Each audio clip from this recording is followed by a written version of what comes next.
to the 80/20 Baseball Podcast. Strike! The 80/20 Coaching Masterclass, our weekly get-together where coaches go from new to good and good to great. Mastering the fundamentals and the art of coaching.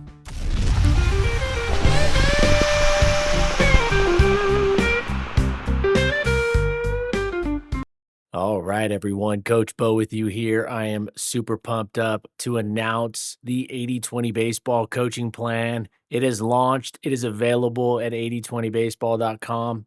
I've been talking about this for a few years, building it out, taking a lot of time to make sure it's organized to save you a ton of time. And I built it for all of you to save you a massive amount of time and to give you a direct path to running top-notch practices. The 80/20 Baseball Coaching Plan is now available at 8020baseball.com. It has a full set of ready-made practice plans that flat out work. It shows you how to run the top 15 80/20 baseball team drills. It has a finely crafted throwing routine / throwing program that's been optimized over the last 20 years. Same thing with the full body dynamic warm-up. It's a complete warm-up routine built specifically for baseball players. The coaching plan also includes a scrimmage guide that will have you running elite scrimmages. It lays out exactly how to run them, and you'll run scrimmages like nobody else. It has a team rules guide and a lot more. You can get access to it at 8020baseball.com right there at the top of the homepage. You can't miss it. And I'm adding a big promo for all of you that listen to this podcast. You can get 25% off what I feel is already an unbeatable price for what you're getting, the quality of it. But for you listeners of this podcast, use Great Coach 25. Great Coach as in yourself being a great coach, 25.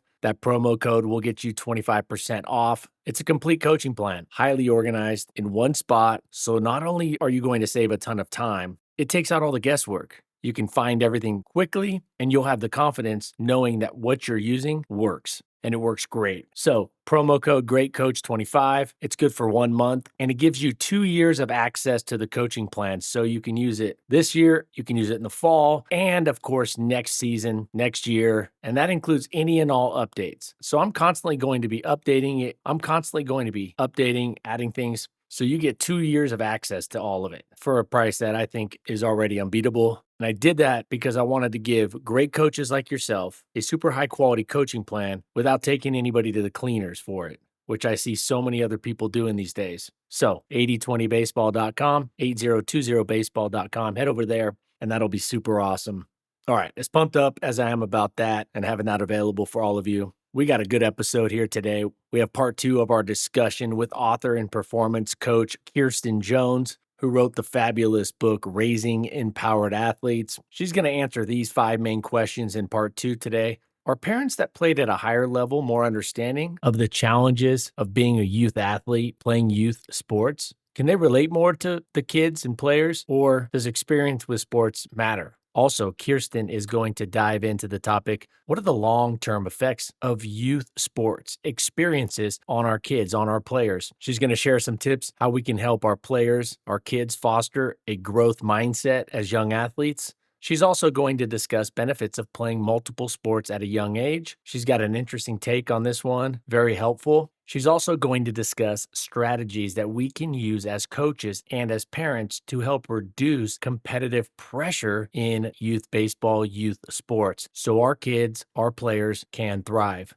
So we'll hit play on part 2 here in just a second. But first, I wanted to retouch on something I mentioned a few weeks back, Bobby Witt Jr.'s reset process. When Bobby Witt Jr., one of the best players in the entire game of baseball, one of the best baseball players on the planet, when he's struggling, he has a reset process. And I saw this posted by Baseball IQ at BaseballIQ_app on X. And Bobby Witt Jr.'s reset process, when he's struggling at the plate, when he's struggling during an at-bat, maybe he chases a bad pitch, when he doesn't swing at his pitch, maybe when he misses his pitch, a real cookie, a meatball. His reset process is as follows. He takes a step out or step back. He finds a small spot on his bat, really focuses in on that, kind of calming his eyes. He takes a deep breath, tells himself something positive, and gets back to work. Every hitter will struggle, even the greats like Bobby Witt Jr. It's a good idea, especially when kids get to that 11-year-old, 12-year-old level and above. And even for younger kids, if you feel it's a good fit and a good time for it, they should have a reset process. Instead of shaking their head or just showing signs of frustration, they have something more positive, some positive actions, a process to anchor themselves to. Struggles and slumps are unavoidable, so why not have a reset process ready to go? And it may look a little different for each kid, but a good starting point, take a step out or a step back from the batter's box. This doesn't have to take a long time. Quickly find a small spot on the bat, hone in on that, lock in on it. This kind of blocks out all the peripheral noise. The eyes really focus on one thing, just like they would the pitch, the baseball coming in. Take a deep breath to relax those muscles. Say something positive. That's a bonus thing. Our hitters could just focus on that small spot on the bat, take a deep breath, and then get back in, ready to go. But throwing in that bonus to the routine of telling themselves something positive, something as simple as, I got this, or you got this. That can go a long way toward redirecting the player's energy, focus, and at bat. So a reset process when hitters are struggling, which is inevitable. So might as well have a reset process ready to go.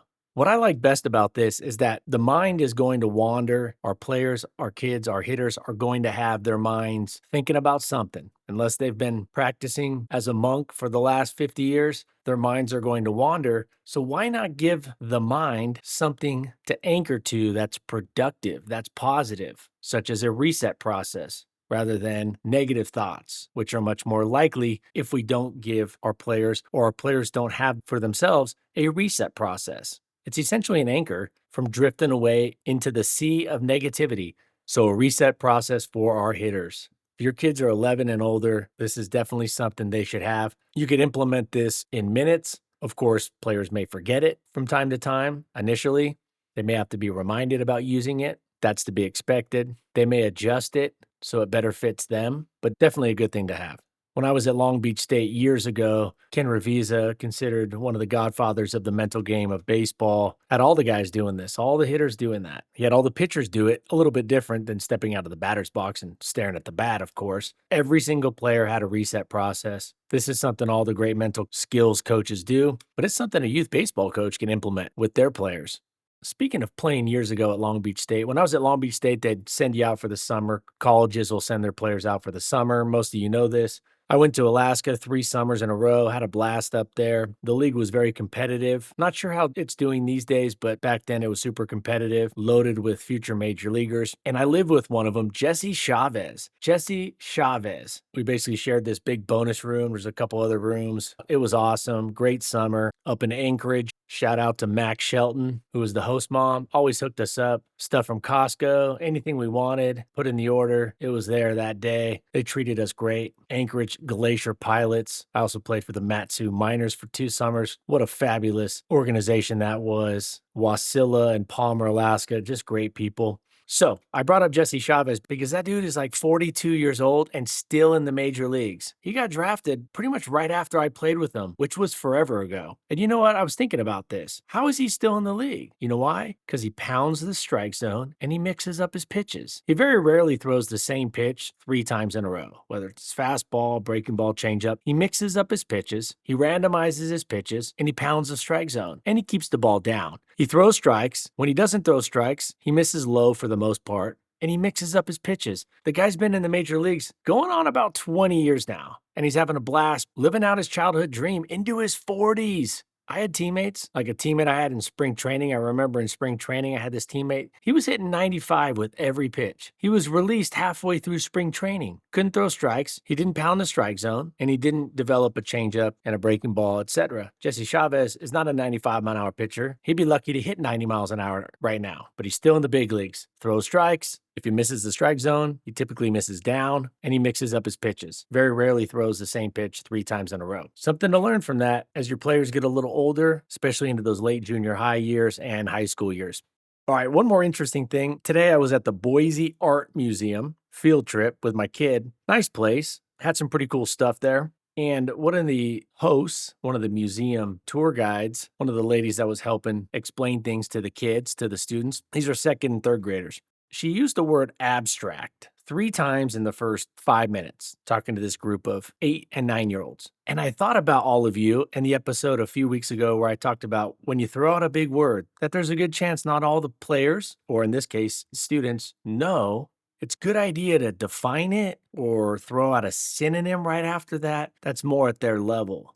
She threw it out there like she was talking to adults. And I know this happens to all of us as coaches, as parents, as teachers. We throw out these words because that's how we talk. That's how we communicate. That's at our level. But we have to remember the recipient is not always at our level. And when we're working with youth baseball players, they're kids. And if you're going to throw out a big word, which I think is great, I think it's very important and vital to the success of that communication that we follow it up with a definition at their level, even better, synonyms that they know. So we get to the third room, and one of my kids' classmates, after the third time, the nice lady said the word abstract, saying this room is full of abstract art. The kid raises her hand and says, "What's abstract mean?" Not one of those kids knew what abstract was. This isn't a knock on the lady. I just think when we're talking to kids, we always have to remember this. Is what we're saying hitting home? Are they picking up what we're putting down? Or are we putting it down way up high in the cupboards and they can't reach it? We got to make sure it's down at the dinner table level where they can all reach it. I think it's great to use more advanced terminology. We just need to make sure that we follow it up with a definition, an explanation at their level, and even better, synonyms connected to synonyms that they already know. All right, pumped up to keep it rolling with part 2 of our discussion with author and performance coach Kirsten Jones. All right, part 2 is going to start off with us talking about how previous experience as an athlete in sports, how that affects where we're coming from and our understanding, and how well that helps us support our players, or if it does at all. All right, here's part 2.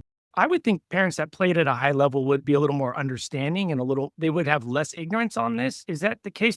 Yeah. The pro piece, generally speaking, 80-20, I would say yes. And particularly living in Los Angeles, my kids go to school with a lot of NBA and NFL and all of the athletes' kids. Those parents tend to lean back the furthest, in my opinion, because they know how hard it is.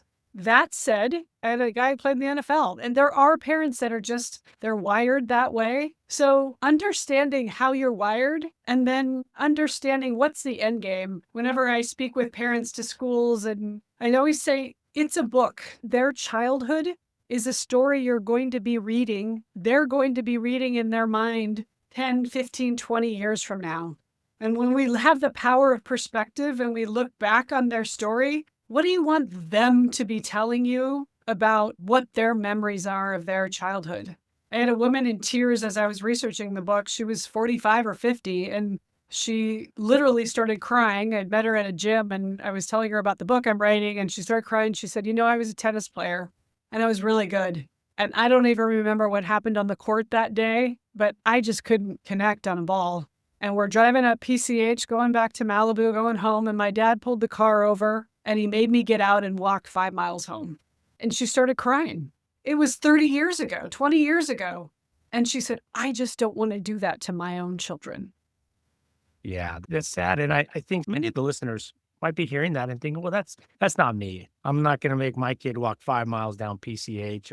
But sometimes it's those micro traumas, right? It can be small little things. Like we were talking about the car ride home. Instead of saying, I loved watching you play, it's right into how was your serve, or Johnny, hey, the umps really blew that call today, right? So it could just be these little micro things that add up. Yes. Yeah. It doesn't even have to be major. And there are some things that come out of our mouths as parents that we won't remember, just as if you reflect on your childhood. I remember my mom saying that I was a really good artist and that I would never, I was terrible at math. And I don't know. Yes, probably I wasn't great at math, but then I started living up to that potential. Right. So I still have a label on myself that I'm just not good with numbers, right? Like that becomes something that I'm sure my mother doesn't remember saying that. That wasn't her intention, was to label me as, one thing and not another. But it is interesting when you start reflecting on, okay, what was told to me about what are my strengths? What are my weaknesses? And then, we aren't who we are at 8, at 18, at 28, at 38. We evolve, we change, we have different things that we grow and become if we allow ourselves to. So that's all we want our kids to do too. Just because you couldn't connect with the ball when you were 8 doesn't mean you can't be a great golfer at 18 or a great tennis player at 25. You want them having a growth mindset of, oh, whatever I set my mind to, I can get better at. Yeah, things change. Look at your story. You grew up rural Montana, small town, and then now you're in big city LA, and you just never know. Okay, so you talk about this in your book a little. Maybe you could just touch on it here. You talk about playing multiple sports at a young level, and then pyramid up, funnel up. Maybe you could explain a little bit of that, and maybe just kind of touch on your thoughts. Yeah, I had Steve Kerr on my podcast a couple months ago, and he is amazing. And he really hammered on this a lot, which is, you see it at the top levels in the NFL. Over 90% of NFL athletes played multiple sports. Part of that is there isn't the club system for football the way there is for all these other sports. So I think it's an advantage for them because obviously football being so aggressive and so physical, I don't think the bodies could hold out like that anyway, but it makes you a better athlete. Actually, out of Montana, when I got to San Diego State, basically the coach said, "You're a great athlete. You're not a very good volleyball player." That's why they redshirted me. And I laugh at that now, but I'd played 3 months of volleyball a year for 4 years. That was all we played because there was no club. But because I did all of these other things, that led to me being able to, again, have more versatility. And again, they could be doing ballet, gymnastics. There are a lot of different things. Not every kid is competitive. You'll see that too. I have parents that come to me, I just want to win and my kid doesn't care. Not everybody really wants to win. So again, it's not always going to be about putting them in the most competitive team environment. I've had clients where they pivoted to rock climbing, or they pivoted to surfing, or they pivoted to things that don't involve a trophy or getting first place, but involve them being creative and using their body in different ways. And as I mentioned before, the Tommy John syndrome in baseball in the 70s was created by, that surgery was because of a professional baseball player. And now it's a selective procedure that they're doing on teenagers because they want to be able to throw the ball faster, right? So when we're catering everything to duration, and again, my kids are now in the, older two are in their 20s, and I know 24 of their friends who've had career-ending injuries because of the intensity at which they did it at a young age. It's one thing as a pro to be working out 7 days a week, having all of that wear and tear on your bodies. Even that, 90 games a year on, there's only so much the human body can handle, but you shrink that down. They are not miniature pro athletes. Their bodies are still growing. Young kids need under 10, you need 10 to 12 hours of sleep a night. My daughter was playing on a high school team here in Los Angeles. They had 5:30 a.m. practice 6 days a week. And they would have practice on the other side, would have to go home, do homework, wouldn't get to bed till midnight, getting back up at 4:30. That is a recipe for disaster, injury, performance. Then you eat worse. Then, and then you add, social media to all of that. And they're doing gaming, and girls, it's social media. So having awareness of what all of that is doing. And so what are kids doing when they don't hit the bar athletically? I'm just going to opt out. I'm going to opt out and I'm going to go sit on my phone. I'm going to go do something that doesn't require me to compete that way. And so parents, join the debate club. What we don't do anymore with our kids, and maybe they're better still in Idaho, I hope you will say, because in Montana, we had chores. There's a 95-year Harvard study. The happiest people in life were kids who had chores. Why? Because it gave you accountability. It gave you agency. So when I struck out 3 times in my baseball game, I don't know, I still had to come home and muck the stalls and feed the cows. I still had to clean the table and do the dishes. I'm still a part of this family. I matter.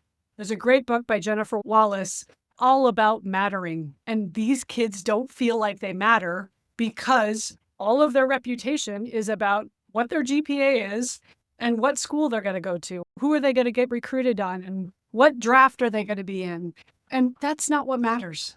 What matters is, are you learning? Are you growing? Are you pushing outside of your comfort zone? Are you trying new things that make you uncomfortable? And parents and coaches, model it. What are you doing right now that makes you a little queasy? Oh, I've never done this before.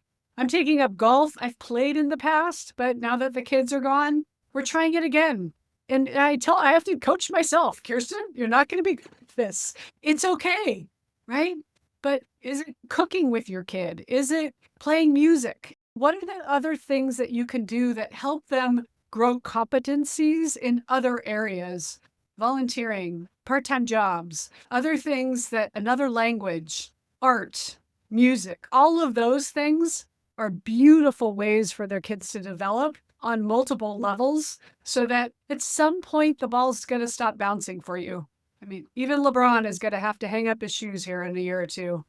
We've got to have other pillars to stand on so that we go, oh, I did this really well. I'm going to take all of those skills I used in baseball for 12 years or 10 years or 5 years, and I'm going to use them in this next chapter. So much wisdom there. The pillars, you got to have more than one pillar. I was listening to a podcast this morning, Trevor Bauer, who's from Valencia, not too far from where you're at, but he was talking about how he was just all geeked out on baseball. He just did all baseball. And he said, I would have a bad outing for, I believe he went to, I don't know if he, I think he went to Hart High School in Valencia, and he'd have a bad outing and he would stay up until 4 to 5 a.m. This is his own words, dissecting his outing. I didn't have time for that because I would get home and there would be other things going on. My parents would talk about, hey, we're going to go camping this weekend. I pitched at Dodger Stadium in the CIF Division I Championship 1998. We lost the game and I was just devastated. But you know what? The next Monday, I had football. It was like I had something else. And I had, a girlfriend, and I had my friends, and I had a fishing trip, and I had to go mow the lawn. Putting our eggs in one basket or having our kids put their eggs in, their identities wrapped up in one thing, that's very, very risky. And also, I love what you mentioned about the diversification of skills. Right? Baseball has certain things that it's going to help you kids get better at, but wrestling might, or playing the piano, or speech and debate, different things and activities are going to add different skills to their toolbox, right? What are some strategies that parents can use to reduce competitive pressure? What are some things the parents can do, or what's something the parents, or what's maybe a main thing the parents can do to help manage or reduce that competitive pressure? Good question.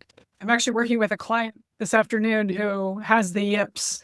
So I've been listening to a lot of stuff around performance and performance anxiety. And I think this is a very big topic. And I believe it's driven by, again, well, we got to get to the championship, or we got to play in this finals. And again, at younger and younger ages. And what we want to say to our kids' parents is, I want you to do your best, not be the best.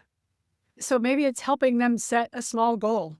Okay, for this game, what are you going to work for? Well, if I could get one grounder and, have one great defensive stop, or I'm going to try to get in in the third inning and I want to have my at bat go this way.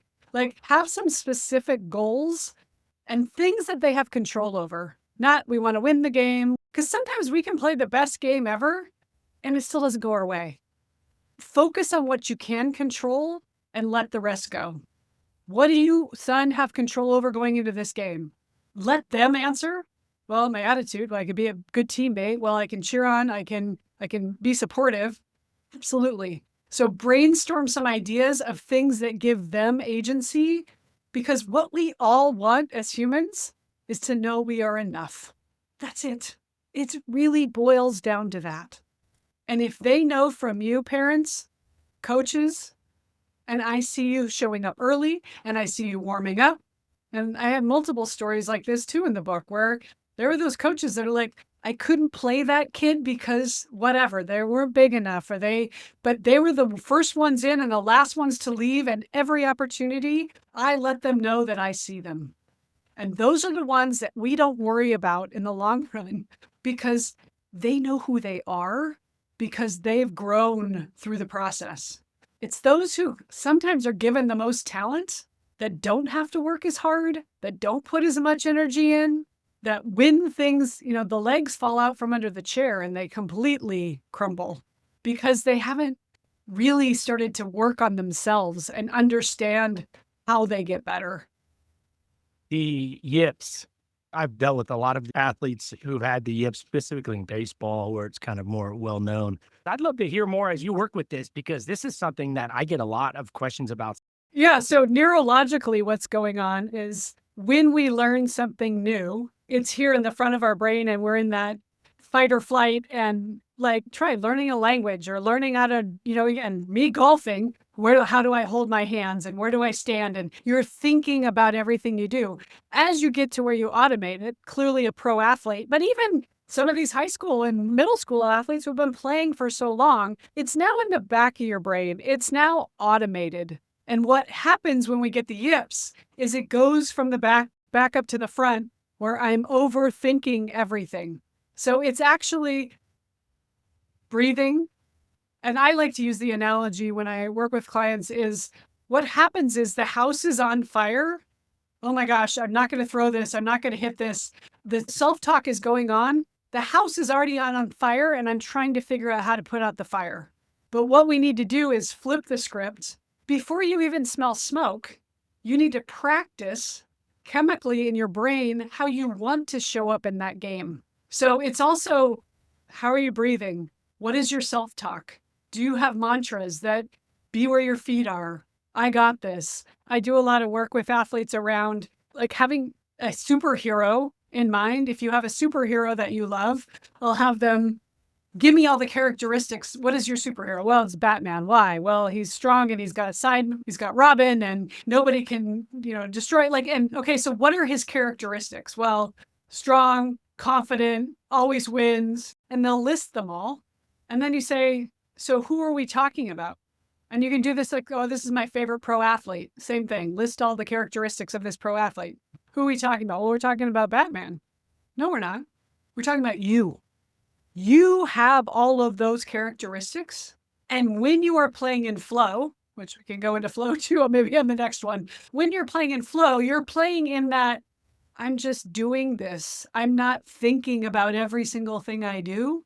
It just comes. And when they see that, like I love seeing their faces, their unlock of, really? I could be Batman?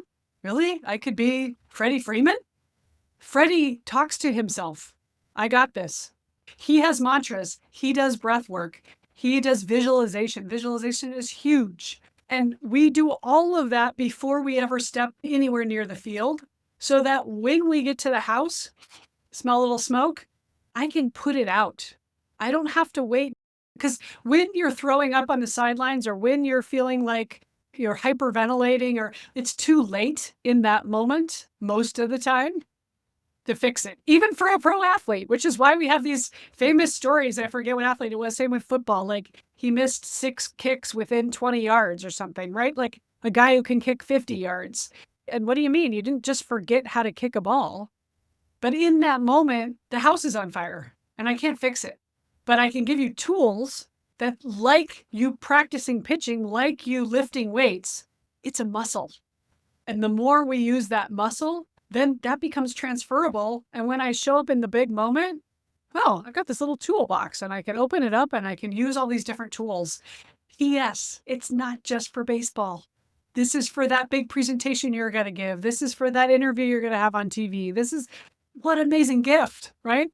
I just would have loved to have had somebody say, here's a box of tools for you, 15-year-old Kirsten, to deal with all of the next 25 years of your life as you face these different things. And that's what I hope the book, I have a whole chapter on these tools. I hope the book gives kids and parents, it's good for all of us to use and implement in our own lives. And you do talk about the 2 forms of meditation. Believe it or not, I've been doing those exact same 2. Those are the only 2 I do. And so you're right. The yips is what I mentioned about having athletes just move a little faster, like especially on like the defense or throwing. It's a quick fix. It can also build some confidence, but the underlying root issues are the monkey mind going way too fast. And so I think about the visualization. Mookie Betts just published recently that he does a lot of visualization. The most famous visualization ever. Remember Ricky Henderson? Ricky Henderson just passed away recently, the famous Ricky Henderson, and he would actually take visualization to another level. He would watch himself before a game hitting home runs or hits off that same pitcher he was going to face that day. And he played a long career, so he had a lot of footage on that. But he would watch himself hitting, even if it was just 2 home runs, he'd just watch it on repeat. He'd just watch himself hit that same home run, those 2 home runs like 25 times, and then go out to the field and be like, all right, I own this guy. And that's great advice. And I have that clients like, tell me about your best game ever. Do you have video footage of that?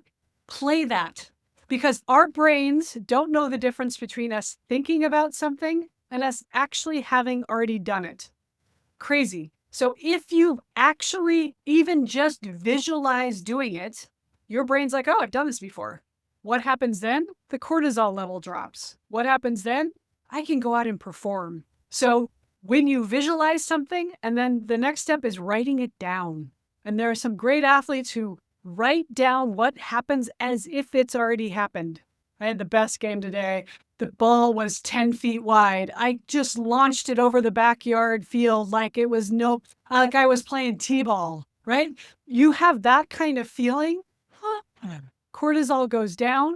I stand up and you get out of the monkey mind. You're able to just perform. In fact, my middle son, who's a very good basketball player, but his hardest on himself. And there's this great reel. They played Kentucky this year when they were number 4 in the country in basketball. And I sent him the video yesterday and I said, watch this 5 times every time you go to bed. Like before you go to bed, I want you to watch this 5 times in a row. You see, your brain sees yourself scoring over 7-footers, right? Like that's what you need to start hardwiring into your mind of, I got this. I can do this. Doesn't mean that every day you're going to be like, you're going to feel that. But what if you could go from 20% always feeling like that to 40%? Like you could start inching it up. And that's the power of mental skills training that will really change the outcomes. I like your idea of writing it down, and give me an idea. Have players write maybe a 2-page story or whatever about a success story. It could just be a fiction story of them having success at whatever activity it is. Maybe like they hit the grand slam in the last inning or something. I don't know. But I know we're tight. I know you're tight on time, and we're coming to an end here. Okay, you have parents, they're playing for a team, but the coach is not doing what your book kind of explains how they should do it. And how can parents navigate that? Yeah, there's a lot of layers. It depends on what's going on. Of course, number one is, are they safe? And if they're safe, we just don't like the coaching style is what I'm assuming. Or maybe your kid isn't the chosen kid. And so that's hard to see your kid kind of get pushed to the side. But number one, the life lesson here is advocacy. And we want them to learn to advocate for themselves. So we always start with, son, daughter, what can you do? What do you have control over? Well, I guess I could go talk to the coach. So you can role model it with them. Okay, I'm going to be the coach. Because then when they're younger and all the parents are like, oh, they're really shy. But what better life lesson than for them to go up and, again, you're not asking for playing time either. You're asking for feedback as to how do I get better so that I can make an impact for this team. I want to play whatever role you want me to play. And I'm not here just to sit on the bench. I really want to get better. And I think any coach, any decent coach who hears the kid who wants to get better, they're going to be open to that feedback. So first of all, encourage that.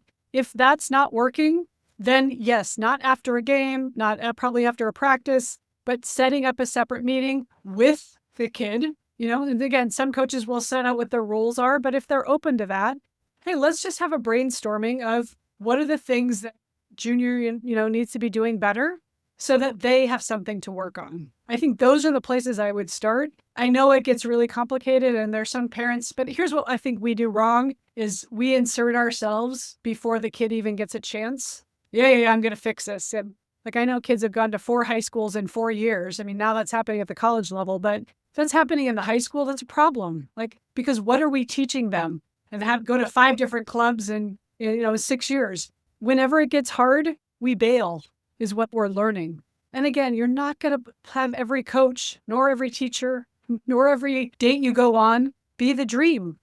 So what can we learn from this relationship? And usually, I worked at Nike for almost 15 years. I think I had 13 bosses. And again, I love Nike. I love it as a brand. 8 or 9 of my bosses were questionable.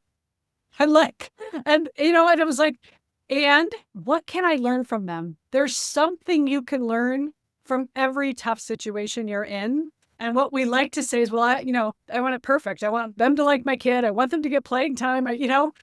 That's not the way it works. And generally, we learn the most when we have the most adversity.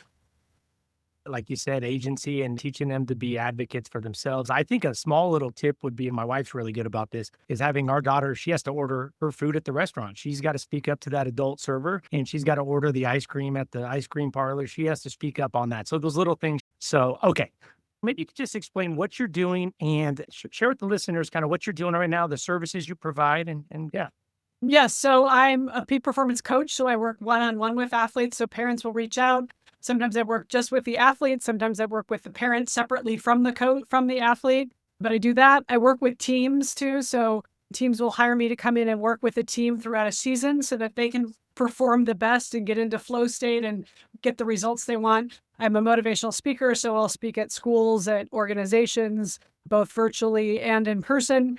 And the most exciting thing I'm doing right now is Patrick Mahomes' mother, Randy Mahomes, and I created a course, a sports parenting course that's going to be all about these things we're talking about right now. And I'm flying to Green Bay, Wisconsin next Wednesday, and we're launching it at the NFL draft. Eventually you'll see, I think it should be in the next week. I don't know exactly when this is going live, but there'll be a link on my website, kirstenjonesinc.com, where you can find that course. You can find 2 other mini courses that I've done that are, again, all about the principles of the book that give you a chance if you don't want one-on-one coaching, but you want a little more than what you read in the book or heard in the book or the podcast, you can find it there too.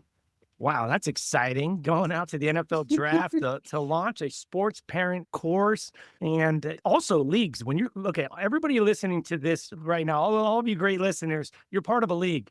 Talk to your league, reach out on the website. You can contact, just like I did, right through the website and just set something up, even a virtual call. If the league doesn't have money to get Kirsten, they need to figure that out because this is something that will make or break the experience for so many. And if we want to talk the talk, we also got to walk the walk. So I think we got to bring in the experts for leagues. I think leagues need to start doing this. I'm doing an FAQ next week with a local league.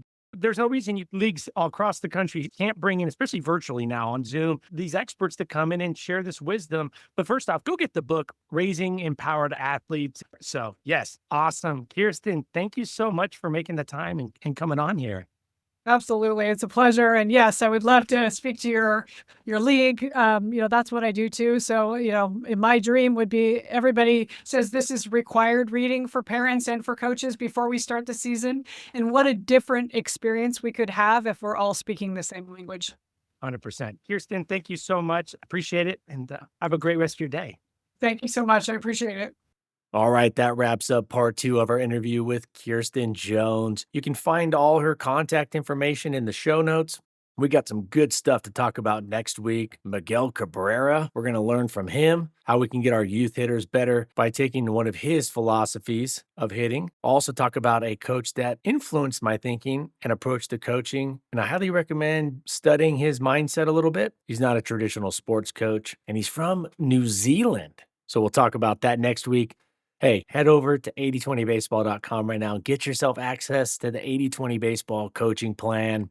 You'll really like it. So with that said, head over there. And until next week, when we come back out with our next episode on the podcast, let's take care of our health so we can be at our best for our family, our close friends. Let's take this information out there to the field. And like any good 2-strike approach, let's put it into play. All right, everyone. Y'all take care. Until next week, adios.